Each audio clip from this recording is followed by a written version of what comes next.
কিয়ামতের আলামত শুরু হয়ে গেছে, কোন দিন যেন প্রাণ চলে যাবে বলা যায় না। এরে আম্মা জান, সন্তানটাকে সৎসঙ্গ দিয়া দামি বানায় দেন। ইঞ্জিনিয়ার হবে আপনার ছেলেটা, ডাক্তার হবে, ধন্যবাদ, ইঞ্জিনিয়ার হবে, প্রফেসর হবে। আমিও বলে গেলাম, মা সন্তানটাকে প্রফেসর বানান, ডাক্তার বানান। আমার দেশে আদর্শ ডাক্তারের অভাব, আদর্শবান ইঞ্জিনিয়ারের অভাব।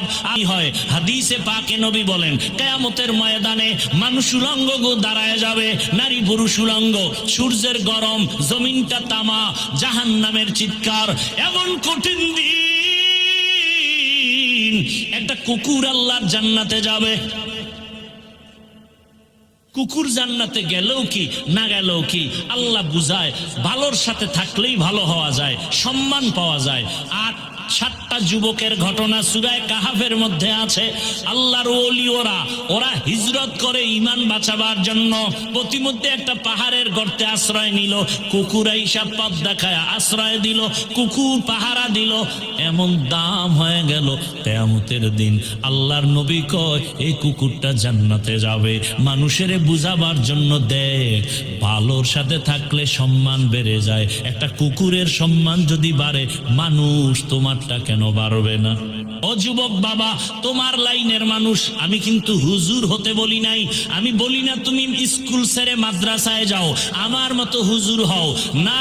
তুমি স্কুলে পড়ো, ডাক্তার হও, ইঞ্জিনিয়ার হও, ওসি ডিসিএসপি হও, সাংবাদিক হও, তবে আদর্শবান হইও। তোমার মতো লাইনের যুবক র্যাব, আর্মি, পুলিশ, বিডিআরের চাকরি করে নামাজ পড়ে, তোমার বিবেক দিয়া বলো তুমি পারো না কেন? তোমার লাইনের মানুষটা জেনারেল লাইনের পড়ুয়া, দেখো রাস্তায় গাড়ি চালায় নামাজ পড়ে, কৃষি কাজ করে নামাজ পড়ে, নদীর মধ্যে মাছ ধরে নামাজ পড়ে, চাকরি করে নামাজ পড়ে, ব্যবসা করে নামাজ পড়ে। তুমি কেন পারো না রে বাবা? আল্লাহর ভয় কি তোমার নাই? মনের আশা পূরণ করতে গিয়া তো গুনাহ কম করো নাই। মনে চাইছে দাড়ি রাখবি না, রাখো নাই। মনে চাইছে সারা রাত মোবাইলে জেনা করবি, করেছো। মনে চাইছে পর্দা করবি না, করো নাই। পার্কে যাবি, দৌড়ায় গেছো, এখনো কি আশা পূরণ হয় নাই? আর কতবার পার্কে গেলে আশা পূরণ হবে আমাকে বল? আর কতবার সারা রাত মোবাইল চালাইলে তোর আশা পূরণ হবে? আর কতবার নারীদের নিয়ে নাচ গান করলে তোর আশা পূরণ হবে বল? এবং এটাও বল, তোর হায়াতের বাকি আছে কতদিন? তবে একটু পেরেশানি, আপনারা জুলাই আন্দোলন করলেন শান্তির জন্য, দ্বিতীয়বারের মতো দেশ স্বাধীন করেছেন। বাংলাদেশের রাস্তার মোড়ে মোড়ে স্বাধীনতার স্মৃতি আঁকা, কিন্তু আমার কেন যেন মনে হচ্ছে এই স্বাধীনতা সফল হয়নি। আপনাদের ধারণা কি সফল হয়েছে? সফল যদি হয়ে থাকে তো পাথরের মাধ্যমে মানুষ মরে কেন? জুলাই স্বাধীনতা সফল হলে বাবার সামনে মেয়েকে উলঙ্গ করে ধর্ষণ করা হলো কেন বগুড়া শহরে?